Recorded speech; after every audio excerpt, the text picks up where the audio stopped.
Kita langsung mulai saja nggih Ayahanda terkait diskusi pada sore hari ini dengan tema yang menarik.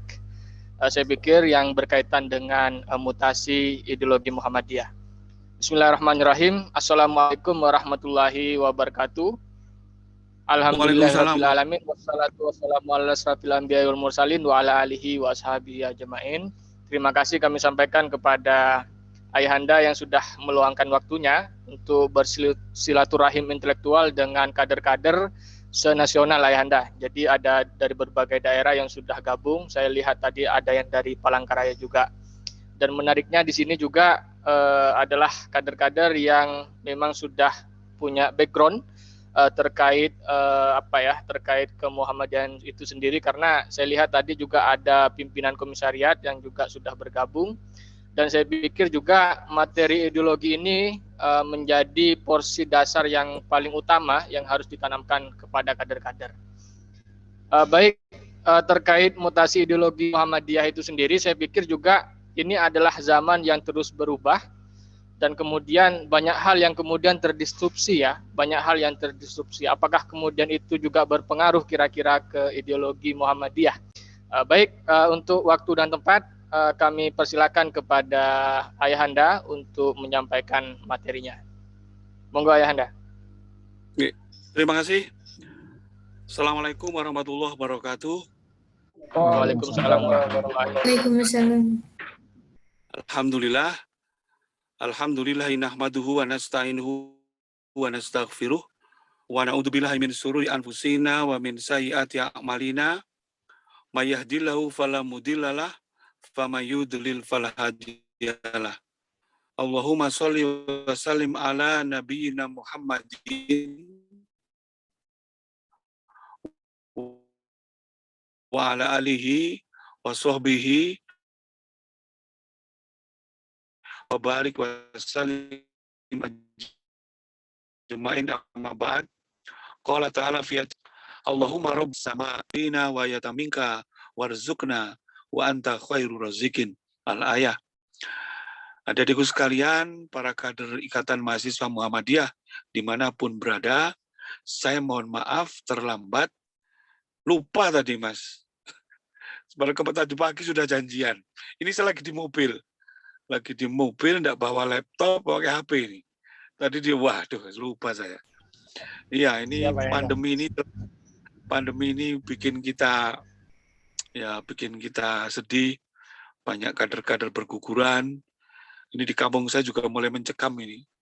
Ini 1 minggu ini ada 2-3 tiap hari yang meninggal. Dan ini memang agak kita harus hati-hati. Yang pertama, kemudian saya bersyukur bisa bertemu dengan adik-adik sekalian, dengan anak-anakku sekalian, kader Ikatan Mahasiswa Muhammadiyah, dan ini menurut saya bahasan yang paling urgent, sekaligus paling berat, sekaligus ini bahasan yang menurut saya di Muhammadiyah belum selesai. Ini yang harus kita sepakati bersama. Jadi saya pernah menulis hal-hal yang belum selesai di Muhammadiyah. Salah satunya adalah rumusan tentang ideologi. Tadi sekilas Mas Bagus menyebut ada MKCH, ada kepribadian, ada pedoman hidup Islami, ada mukaddimah. Saya pikir itu bukan rumusan ideologi, tapi itu narasi berorganisasi. Hanya narasi saja itu, tapi belum ideologi. Saya malah menawarkan begini. Saya mohon maaf, ketika saya diajak bicara tentang ideologi Muhammadiyah, saya juga saya khawatir saya tidak berhak bicara ini. Tapi sebagai warga persyarikatan, kita punya kegelisahan yang sama, punya permasalahan yang sama, bahwa kita ada masalah dalam urusan ideologi. Itu yang harus kita sepakati dulu. Nah, kemudian pertanyaannya adalah, ideologi Muhammadiyah itu apa? Macamnya apa? Tertulis di mana? Ini yang juga harus disepakati. Maka saya pribadi berpendapat bahwa ideologi Muhammadiyah itu sesungguhnya adalah Dahlaniyah. Dahlaniyah. Jadi kalau mau bermuhammadiyah, ya belajar kepada Kiai Dahlan. Bagaimana cara berpikirnya, bagaimana amalannya, bagaimana perilakunya, bagaimana pandangan-pandangan beliau tentang politik, pandangan-pandangan beliau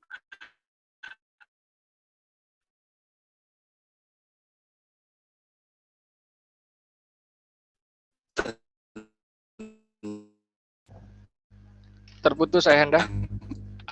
agama, pandangan-pandangan Kristus. Halo? Halo, Assalamualaikum. Yes. Sempat terputus Ayahanda. Mulai tadi ketika Ki Hajar Ahmad Dahlan berpolitik sampai situ Ayahanda. Oke. Jadi yang disebut dengan ideologi Muhammadiyah menurut saya adalah Dahlaniyah. Itu menurut saya. Dan saya berani mempertanggungjawabkan pendapat saya ini secara akademis. Namanya Muhammadiyah, ya Dahlaniyah. Meskipun ada beberapa orang yang tidak sepakat. Dan ada yang mau memisah saya adalah kecelakaan berorganisasi. Kecelakaan di Muhammadiyah adalah ketika kita mencoba memisahkan antara Dahlaniyah dengan Muhammadiyah. Bermuhammadiyah itu artinya kita berpikir, bertindak, beramal, bermuamalah, berperilaku seperti Kiai Ahmad Dahlan. Ini harus kita sepakati bersama. Bagaimana cara berpikir Kiai Dahlan dalam politik, di dalam pendidikan, di dalam urusan sosial. Kita misalnya lihat, ada sebuah buku yang menarik karya Profesor Abdul Munir Mulkan dan pemikiran-pemikiran Profesor Amin Abdullah. Kiai Dahlan itu gerakannya bisa dicandra dari 3 hal. Yang pertama, Kiai Dahlan adalah ngurusi kepedulian terhadap orang miskin. Kemudian lebih kental disebut dengan teologi al-ma'un. Karena itu pada saat itu ini dasar ideologis. Kiai Dahlan itu ketika ngaji tidak berpindah-pindah dari ayat ke surat lainnya, tapi kemudian ada salah satu santrinya yang bertanya, Kiai, apakah tidak ada surat lain? Apakah tidak ada ayat lain? Kami sudah hafal, tapi Kiai Dahlan bertanya, masih banyak ayat lain, tapi apakah kamu sudah amalkan? Nah, ini kunci, kata kunci. Mengamalkan Al-Quran, kata kunci. Karena itu Muhammadiyah juga di samping gerakan pemikiran, dia juga merupakan gerakan amal. Kata kuncinya adalah amal. Maka Karl Witterington pernah menyebut Kiai Dahlan itu adalah pragmatikus agama, praktisi. Tidak hanya asal ngomong, tidak hanya banyak bicara, tapi beramal. Kemudian yang kedua, baru kemudian Kiai Dahlan bicara tentang pendidikan. Kiai Dahlan risau dengan kebodohan, dengan kejumutan. Maka dia bangun sekolah seperti sekolah Belanda. Ubah sistem pendidikan yang asalnya sorogan menjadi sistem kelas. Di sekolah Kiai Dahlan diajarkan ilmu-ilmu sekuler yang pada saat itu diharamkan, ditabukan. Yang ketiga, baru melakukan purifikasi, pemurnian agama. Artinya, menurut Kiai Dahlan, purifikasi agama itu ditempatkan di nomor 3. Bukan menjadi skala prioritas, bukan tidak penting. Tapi Kiai Dahlan berbicara tentang kemiskinan, kesejahteraan, social welfare. Kemudian yang kedua baru bicara tentang pendidikan. Yang ketiga baru bicara purifikasi. Hari ini kita lihat, kebalik. Orang lagi bicara tentang purifikasi. Selama ini yang kita lihat ideologi yang nampak ya lebih banyak ke purifikasi agama, pemurnian. Karena itu kemudian ada istilah TBC, tahayul, bid'ah, khurafat. Jangan lupa, Majelis Tarjih itu berdiri pada tahun 1927.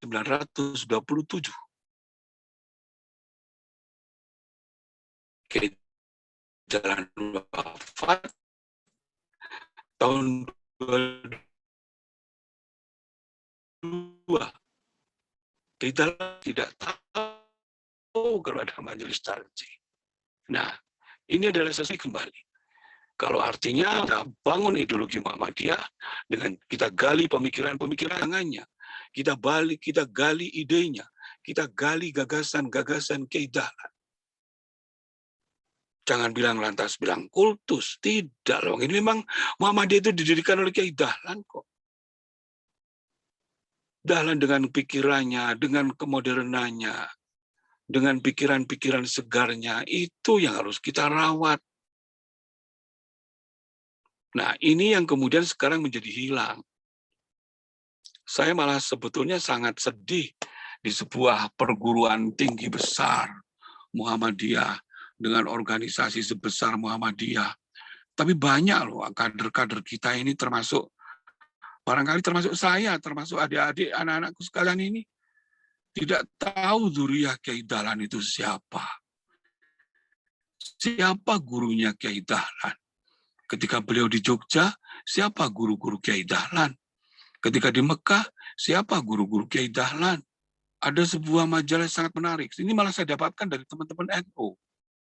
Anak-anak PMI itu bagus banget ketika bicara tentang Kiai Dahlan. Dia paham.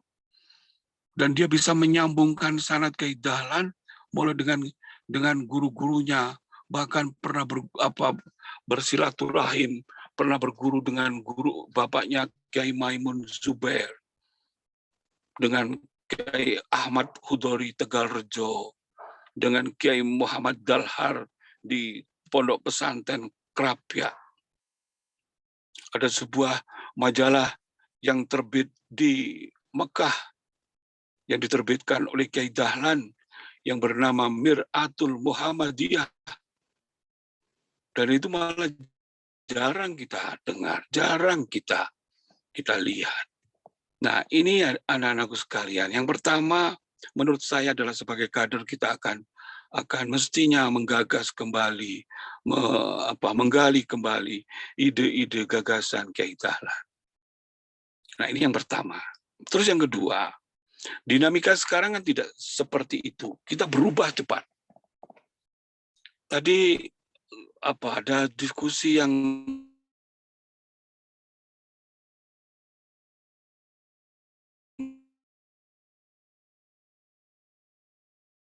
saya ikuti di awal tentang mutasi ideologi atau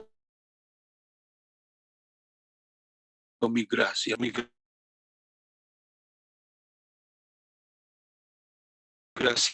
menurut saya dari modernisme, puritanisme, dari inklusi yang harus kita cermati NU di awal berdiri. Jadi itu banget Muhammadiyah sekarang itu seperti NU di awal berdiri, dan NU sekarang seperti Muhammadiyah di awal berdiri. Sekarang ini Muhammadiyah sangat fundamentalis, sangat eksklusif, dengan pikiran-pikiran yang selalu melawan. Sejak kapan Muhammadiyah menjadi oposan dalam politik? Sejak kapan Muhammadiyah tiba-tiba menjadi kayak LSM? Tiba-tiba ada pengurusnya yang seperti HTI. Tiba-tiba ada pimpinan yang mirip-mirip FPI.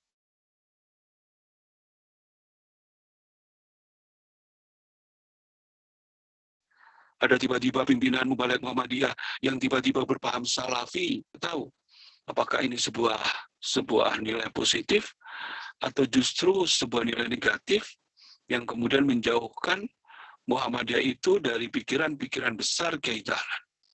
Nah, saya ingin sekali dan sangat berharap dan saya sangat sepakat, Ikatan Mahasiswa Muhammadiyah saya pikir punya potensi untuk bisa menjelaskan, merumuskan, menggali pikiran-pikiran besar, ide-ide besar Kiai Dahlan ke ruang publik. Setidaknya kepada warga persyarikatan. Apa sebetulnya yang diingini Kiai Dahlan? Apa sebetulnya gagasan Kiai Dahlan? Baru setelah kita paham secara utuh pikiran-pikiran besar Kiai Dahlan, kita paham secara utuh pikiran-pikiran, ide-ide gagasan besar secara komprehensif Kiai Dahlan, baru kita melihat, memperkaya dengan pikiran-pikiran ulama-ulama lainnya.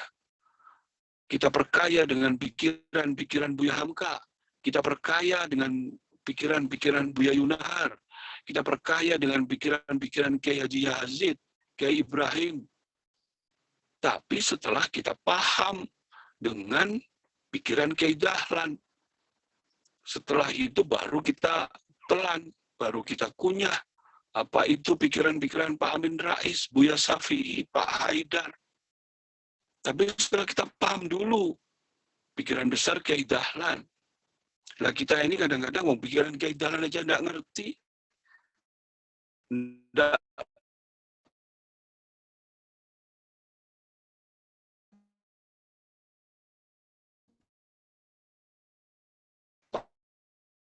paham.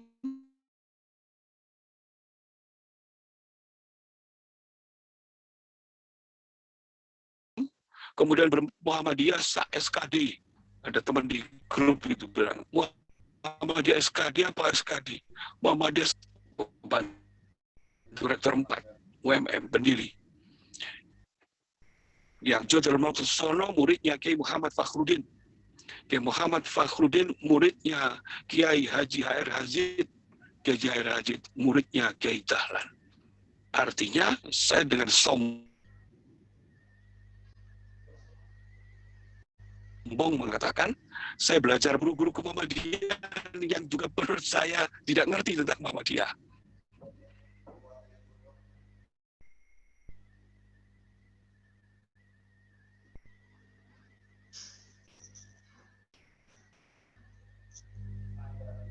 Di sekolah-sekolah yang saya kelola itu guru-guru Muhammadiyah banyak dari NU-nya. Nggak ngerti. Akhirnya kali ada di sekalian, mari kita tapi saya sudah menemukan pintunya, menemukan kuncinya. Bahwa ideologi Muhammadiyah itu adalah Dahlaniyah. Catat itu. Terima kasih. Assalamualaikum warahmatullahi wabarakatuh. Waalaikumsalam warahmatullahi wabarakatuh. Baik, sangat menarik sekali. Jadi kita mengalami semacam pencerahan ini hanya karena memang ada juga barangkali orang yang paham Muhammadiyah, tapi kemudian belum mengenal betul siapa Kiai Haji Ahmad Dahlan, kira-kira seperti itu.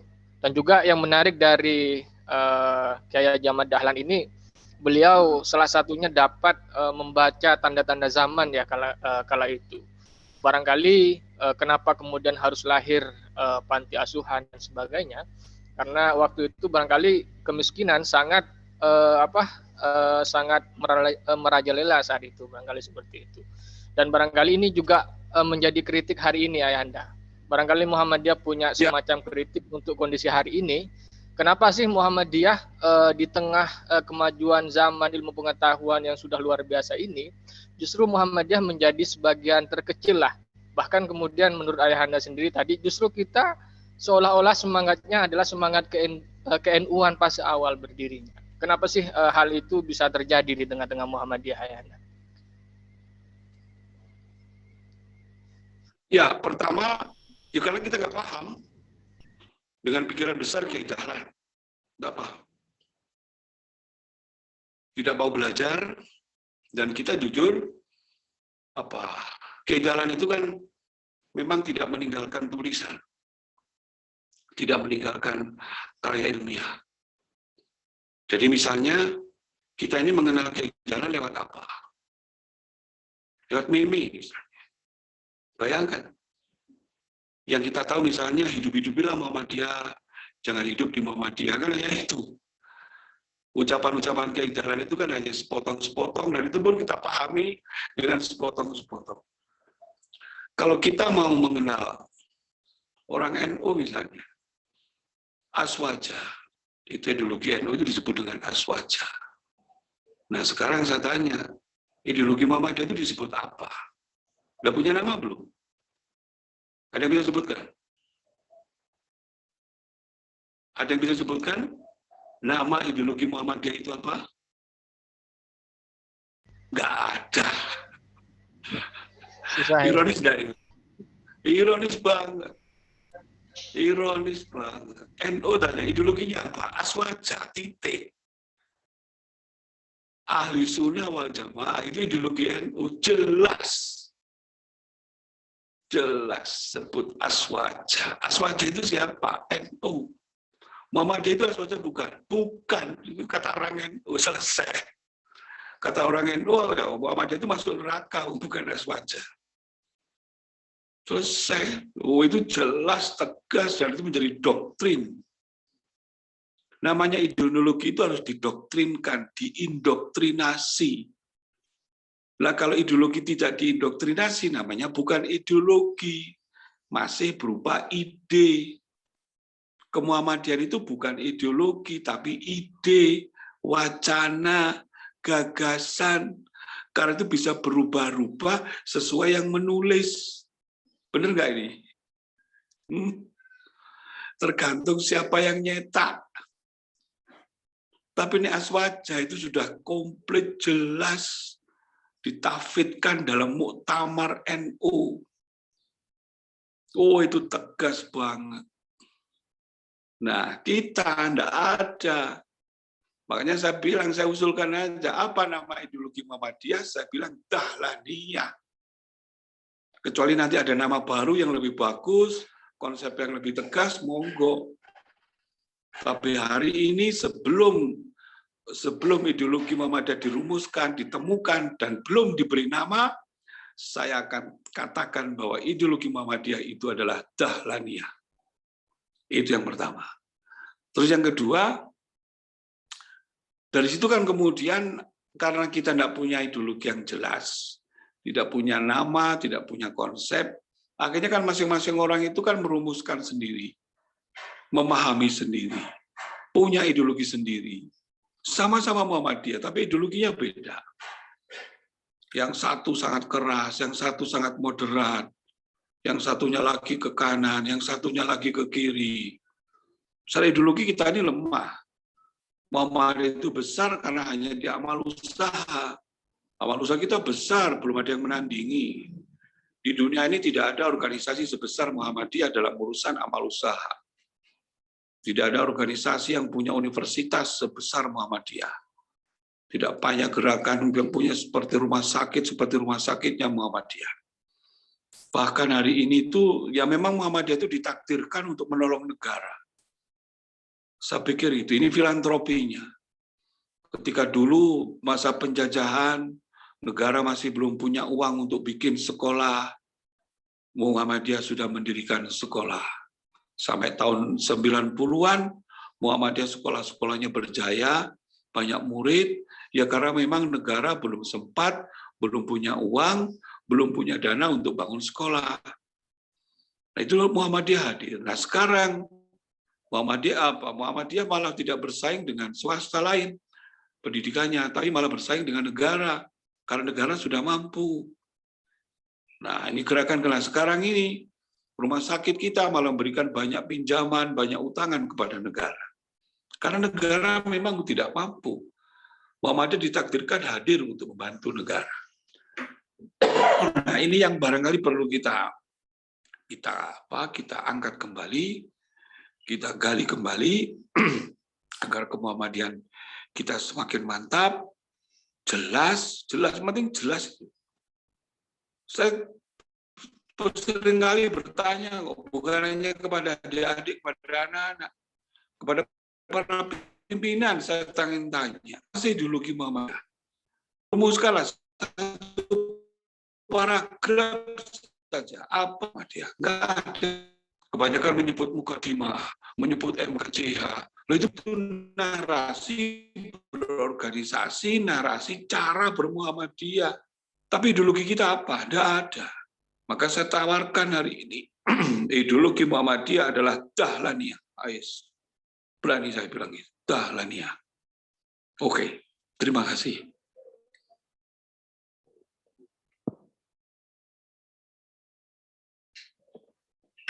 Mungkin ini teman-teman masih ada yang ingin bertanya kepada Ayahanda.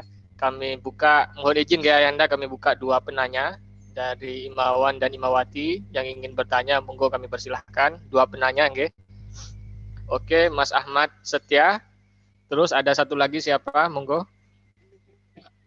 Izin mau bertanya. Oke, Mas Ahmad Setia, monggo silahkan.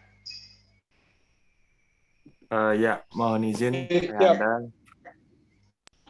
Assalamualaikum warahmatullahi wabarakatuh. Perkenalkan, nama saya Ahmad Setia Nurdiansyah. Waalaikumsalam warahmatullahi wabarakatuh. Dari Komisariat Rausan Fikr. Sebelumnya mohon izin Ayahanda untuk mempertanyakan yang terkait gerakan Kiai Haji Ahmad Dahlan yang sudah Ayahanda sampaikan tadi. Jadi ada 3 catatan yang saya catat terkait gerakan Kiai Haji Ahmad Dahlan. Yang pertama adalah teologi Al-Ma'un, yang kedua adalah pendidikan, dan yang ketiga purifikasi. Nah, yang saya tanyakan itu Ayahanda terkait purifikasi yang bisa disebut ini ya, kalau yang saya tahu itu kan tajdid. Nah, yang saya tanyakan apakah gerakan tajdid di Muhammadiyah itu tidak terfokus kepada Muhammadiyah yang grassroots Ayahanda. Karena yang saya tahu itu Muhammadiyah saat ini itu lebih fokus kepada kedaerahan yang besar Ayahanda. Tapi mungkin masih belum terfokus kepada masyarakat partisipan yang ada di bawah, seperti yang ada di kampung ataupun di daerah itu, daerah laut, maksudnya daerah yang dekat pesisir gitu ya. Karena beberapa teman-teman saya yang Muhammadiyahnya di dekat pesisir, di kampung-kampung itu ya benar mereka mengaku Muhammadiyah, tapi nilai-nilai kemuhammadiyahannya itu masih belum dikatakan Muhammadiyah banget gitu lah. Mungkin itu yang saya tanyakan. Terima kasih. Baik, Ayahanda, ini sekaligus ada penanya yang saya pikir juga berkaitan dengan pertanyaan dari Mas Ahmad, yaitu mengapa Muhammadiyah tidak memiliki ideologi. Barangkali tepatnya kenapa sih sebenarnya ideologi di Muhammadiyah ini yang harusnya spiritnya bersumber dari Kiai Haji Ahmad Dahlan ini kok tiba-tiba menghilang atau kemudian tidak viral atau tidak terinternalisasi di semua anggota-anggotanya, Ayahanda. Monggo Ayahanda, 2 pertanyaan. Iya, saya khawatir ada kesengajaan itu untuk menghilangkan nama Dahlaniyah. Kemudian mengganti dengan pikiran-pikiran baru, ide-ide baru. Misalnya begini, bisa tidak kita menjelaskan perbedaan antara Salafi dan Muhammadiyah? Muhammadiyah dengan Wahabi. Bisa nggak? Amalan kita hampir 99% sama. Nggak ada beda. Jargon kita pun juga sama. Kembali kepada Al-Quran dan As-Sunnah. Kembali kepada Al-Quran dan As-Sunnah, rujuk ila Al-Quran Sunnah. Itu bukan hanya milik Muhammadiyah. Salafi juga jargon sama. Wahabi juga sama. Ikhwanul Muslimin juga sama. Jamaah Islam di Pakistan juga sama. Terus apa yang membedakan? Sholat kita sama. Sama-sama tidak pakai usoli. Sama-sama tidak baca Sayyidina. Sama-sama tidak baca kunut subuh. Sama-sama tidak zikir keras selesai sholat. Siapa bisa bedakan Muhammadiyah dengan Salafi? Siapa bisa bedakan Muhammadiyah dengan Wahabi? Bayangkan. Nggak ada, lemah banget kita. Karena tidak ada itu, kemudian Anda lihat sekarang ada Musa. Ada istilah Musa, Muhammadiyah rasa Salafi. Itu kan kecelakaan banget. Kebodohan menurut saya. Karena ketidaktahuan. Sekelas pimpinan barangkali tidak bisa bedakan itu. Bahkan kemudian diambil sama kita dengan Salafi sama, dengan Wahabi sama. Gimana cara mikir kayak gitu? Sama, bubarkan aja Muhammadiyah, ganti Salafi semua, selesai. Salafi aja bermazhab, Muhammadiyah tidak bermazhab. Nah, ini kan harus kita angkat lagi, kita gali lagi. Itu yang kedua. Benar juga itu, kata yang apa? Pertanyaan yang pertama tadi itu tentang Muhammadiyah ini elitis. Benar. Elitis, hanya di struktural. Kuat kita hanya di struktural. Saya khawatir nanti 10-20 tahun ke depan itu Muhammadiyah itu hanya kuat di struktural. Kuat di universitas, kuat di rumah sakit, tapi tidak punya grassroots. Ranting-rantingnya pada lemah, cabang-cabangnya pada lemah, masjid-masjidnya diisi orang-orang yang bukan Muhammadiyah. Ini kan persoalan besar ke depan. Nah, ini tugas besar adik-adik Ikatan Mahasiswa Muhammadiyah untuk menjaga, merawat kelangsungan pikiran-pikiran Kiai Dahlan. Termasuk juga pikiran-pikiran kita itu kan elitis. Tidak menyentuh ke akar rumput. Di Malang aja, jujur aja, di Malang saja ada CMM, Kor Mubalek Muhammadiyah Malang. Itu jumlahnya ratusan. Itu saya nggak ada kok yang bisa berbahasa Jawa. Bisa menyampaikan tausiah, bisa bertablik dengan kromo inggil. Nggak ada. Bahasanya tinggi-tinggi. Kayak jamaah itu kayak semuanya orang pendidikan. Banyak loh orang Muhammadiyah yang cuma tamatan SD. Mbok pikir Muhammadiyah aku pinter-pinter semua. Di kampung saya itu namanya ketua takmir, aku ya SD kelas 3, ada yang SMP, ada yang SMA 1, 2, ada 40-50 orang jamaah saya yang rutin. Itu yang SMA itu cuma 3 orang. Sarjananya cuma 1, lainnya SD semua. Bayangin. Mbok pikir berkemajuan itu terus warga Muhammadiyah itu terdidik semua. Buta huruf banyak. Orang Muhammadiyah yang pekerjaannya jadi kuli bangunan, jadi kulinya Cina, banyak. Dan itu mungkin mayoritas. Nah, kepada mereka itu berdakwahnya kita seperti apa? Apa dakwah filantropi, ideologi, mau ini ngerti orang kampung. Jangan-jangan tidak paham. Padahal Nabi itu diturunkan dengan bahasa kaumnya. Nah, ini kan lucu kalau pikiran-pikiran GPP, pikiran-pikiran pimpinan wilayah nggak nyambung sampai ke grassroots karena nggak paham. Nggak nyambung karena keilmuannya beda. Pimpinan pusat, pimpinan wilayah, pimpinan daerah, pimpinan cabang, kelas wis naik pesawat, jamaah di akar rumput masih naik dokar. Masih tertatih-tatih. Bahasa Indonesia saja tidak fasih.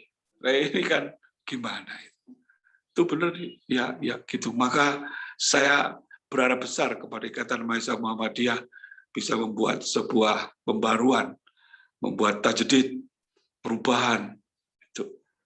Oke, terima kasih. Baik, terima kasih Ayahanda. Ini masih ada waktu sekitar 14 menit lagi Ayahanda. Mohon izin nggak Ayahanda? Ya. Kami buka lagi sesi kedua. Oke, lanjut. Oh, siap. Oke, rekan-rekan yang ingin bertanya, kami buka 2 penanya lagi, silahkan.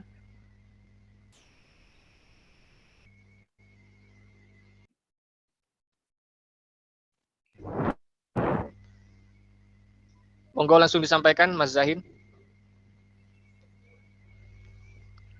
Bismillahirrahmanirrahim. Assalamualaikum warahmatullahi wabarakatuh. Waalaikumsalam warahmatullahi wabarakatuh.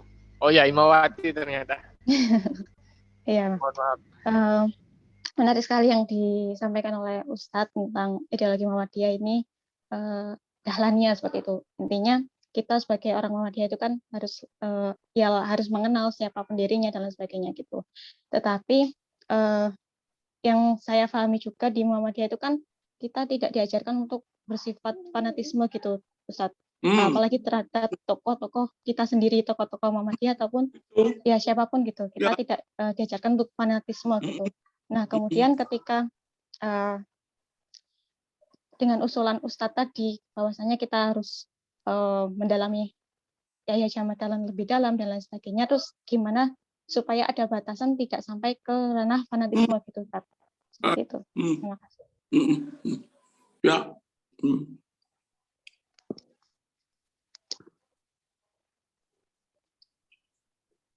Ini langsung saya jawab.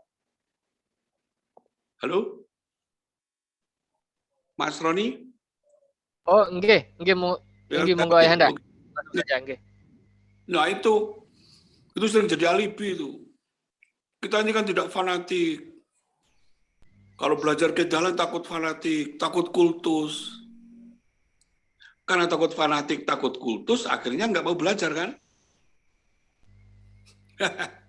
Ini karena takut fanatik, takut kultus, akhirnya nggak mau mempelajari riwayat Dahlan. Ini juga problem. Kita ini orang akademikus, cendekiawan, belajar gitu aja kan kok ditakutkan fanatik. Orang-orang Eropa itu, Max Weber itu jadi ideologi namanya Weberian. Orang-orang Protestan itu menganut ideologi Calvinis. Calvin jadi Calvinis, Weber menjadi Weberian. Penganut orang-orang ateis, materialis, dialektika Hegel, mereka membuat ideologi namanya Hegelian. Kemudian Marx, ada Marxisme, komunisme, itu kan tidak apa-apa. Lah Muhammadiyah itu kan ideologi, dalam tanda petik. Sebetulnya Muhammadiyah itu sudah ideologi sebetulnya.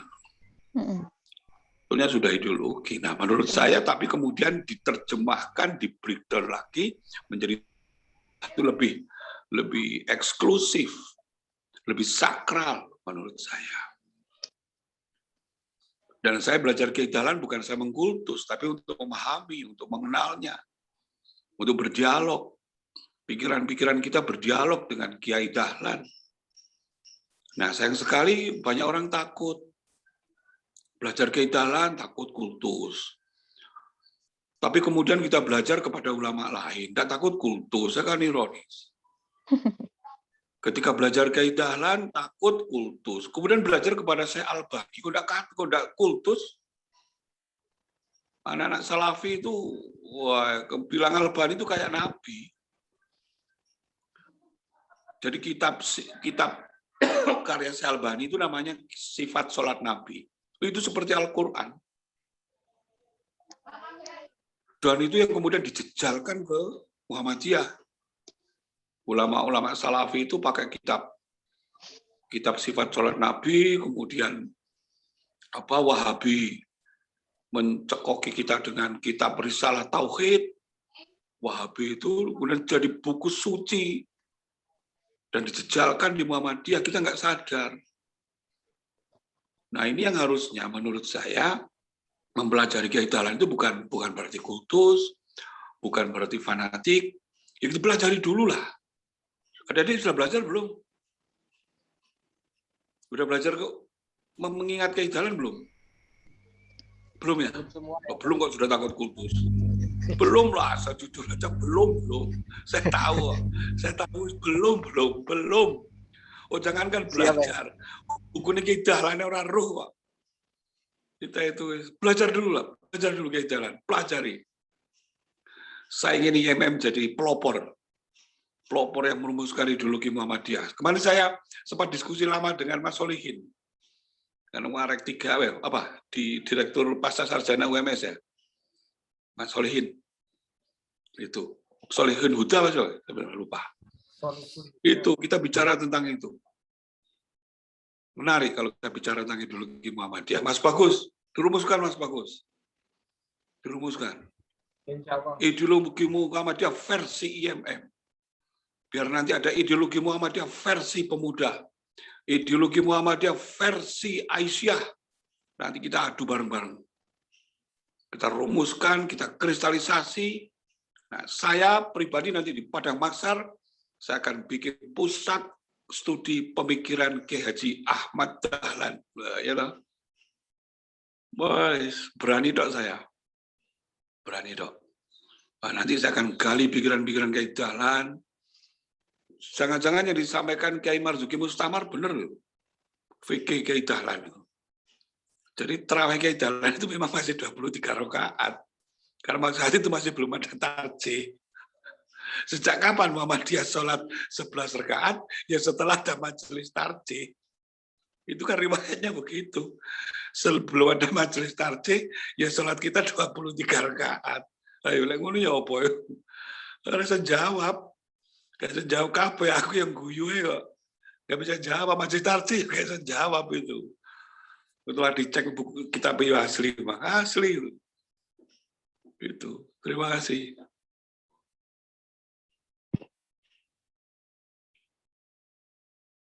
Yuk, cukup. Terima kasih. Ada pertanyaan lagi? Oh baik. Ini ada satu lagi Ayahanda, tapi kami persilakan kepada Mas Heru ya. Barangkali disampaikan secara langsung kepada Pak Nur. Mas Heru? Halo, cek Mas Heru. Oh ya, Mas. Halo. Oke, monggo Mas Heru. Iya, Pak. Pertanyaan terakhir ya. Ya. Ya mau izin bertanya terkait dengan bagaimana kita menyikapi sesama warga Muhammadiyah di mana memiliki kecenderungan untuk lebih cenderung bersifat hisbi. Menurut saya itu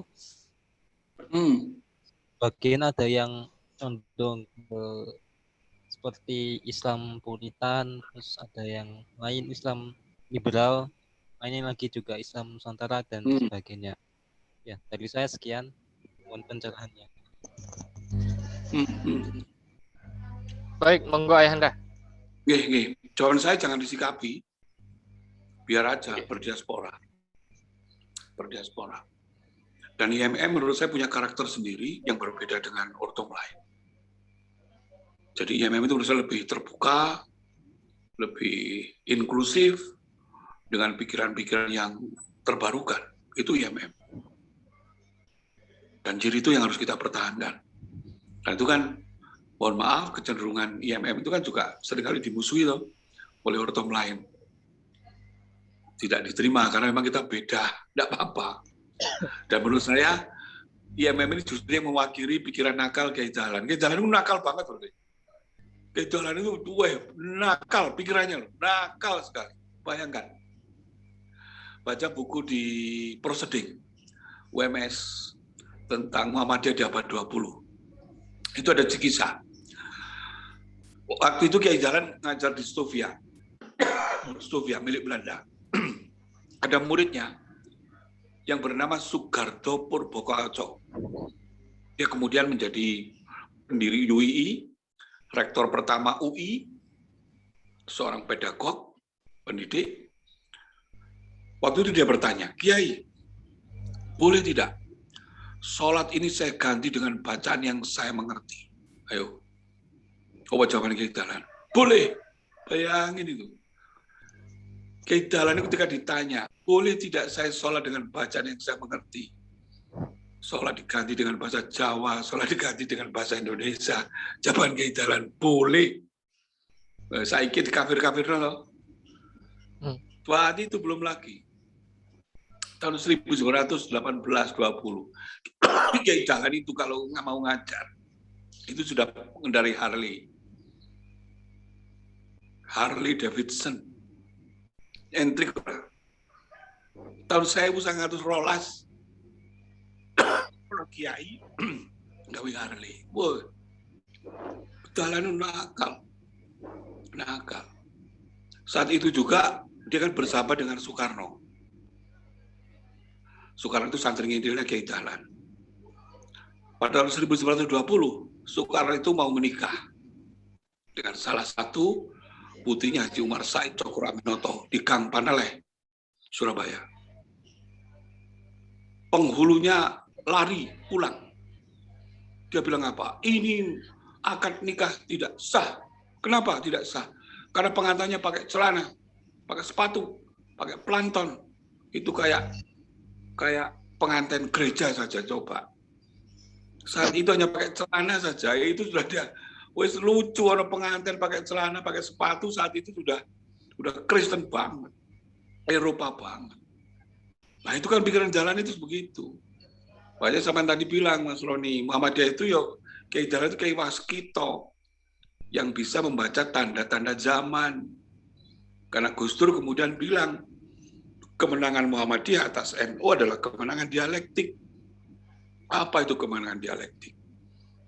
Itu kemenangan yang awalnya dibantah, dilawan, diharamkan, kemudian ditiru. Sekarang ini orang NU semuanya niru Muhammadiyah. Kiai pakai celana itu Muhammadiyah, Kiai pakai pantalon, pakai jas itu Muhammadiyah. Pondok pesantren juga melahirkan boarding school itu Muhammadiyah. Itu namanya kemenangan dialektik. Semua yang digagas Dahlan sekarang ditiru oleh orang NU. Semua yang dulu diharamkan oleh orang NU sekarang dibenarkan. Itu namanya kemenangan dialektik. Nah itu. Kapan-kapan kita bahas ideologi Muhammadiyah. Gatel saya. Terima kasih. Baik, terima kasih Ayahanda. Sungguh sangat luar biasa atas waktunya. Dan ini merupakan, saya pikir, bukan lagi sunnah tapi kewajiban ya untuk kader-kader IMM dimanapun berada untuk kembali melihat akar-akar Muhammadiyah itu yang salah satunya coba kita lacak, dan ini memang harus kita lacak dari pemikiran-pemikiran Kiai Haji Ahmad Dahlan. Ya, besok tak kasih nomornya Mas Sakban, Ketua PMII IAIN Syarif Hidayatullah. Dia punya kitab-kitab tentang Kiai Dahlan. Siap, Ayahanda. Sedang berkoreksi. Malu kita, Kiai Dahlan justru yang mengenal anak PMII. IMM malah tidak ngerti. Saya ini di kader IMM malah tidak ngerti Kiai Dahlan. Kok yang ngerti malah anak PMII. Malu kita. Siap. Insya Allah nanti langsung di follow up sama Kabid Tablik Ayahanda, Mas Bagas dan Mas Irsad. Ya. Baik, terima kasih Ayahanda atas waktunya dan kesempatannya. Kami dari pimpinan cabang mengucapkan terima kasih kepada Ayahanda. Matur suwun Ayahanda. Untuk catatannya, nggih Ayahanda. Untuk catatannya saya pikir sudah ada di masing-masing buku daripada peserta ya. Sudah ada catatan di situ. Tapi memang yang saya pikir menjadi hal yang penting bagaimana kita menelusuri cara bermuhammadiyah lewat Kiai Haji Ahmad Dahlan, dan kemudian bagaimana Kiai Haji Ahmad Dahlan pada saat itu membaca konteks zaman ya, konteks zaman dengan menghadirkan nilai-nilai ayat Al-Quran sesuai dengan konteks zamannya. Jadi saya pikir pada kondisi hari ini tidak cukup bahwa kita hanya kembali kepada Al-Quran dan As-Sunnah, tapi bagaimana tugas kita sebagai kader IMM mengembalikan Al-Quran dan As-Sunnah itu di tengah-tengah masyarakat sesuai dengan bahasa zamannya. Demikian dari saya. Terima kasih. Saya Roni Versal. Saya akhiri. Nun wal kalami wa masturun billahi bisabilil haq. Wastabiqul khairat. Wassalamualaikum warahmatullahi wabarakatuh. Waalaikumsalam warahmatullahi wabarakatuh. Terima kasih Ayahanda. Oke. Terima kasih. Izin live. Iya Ayahanda.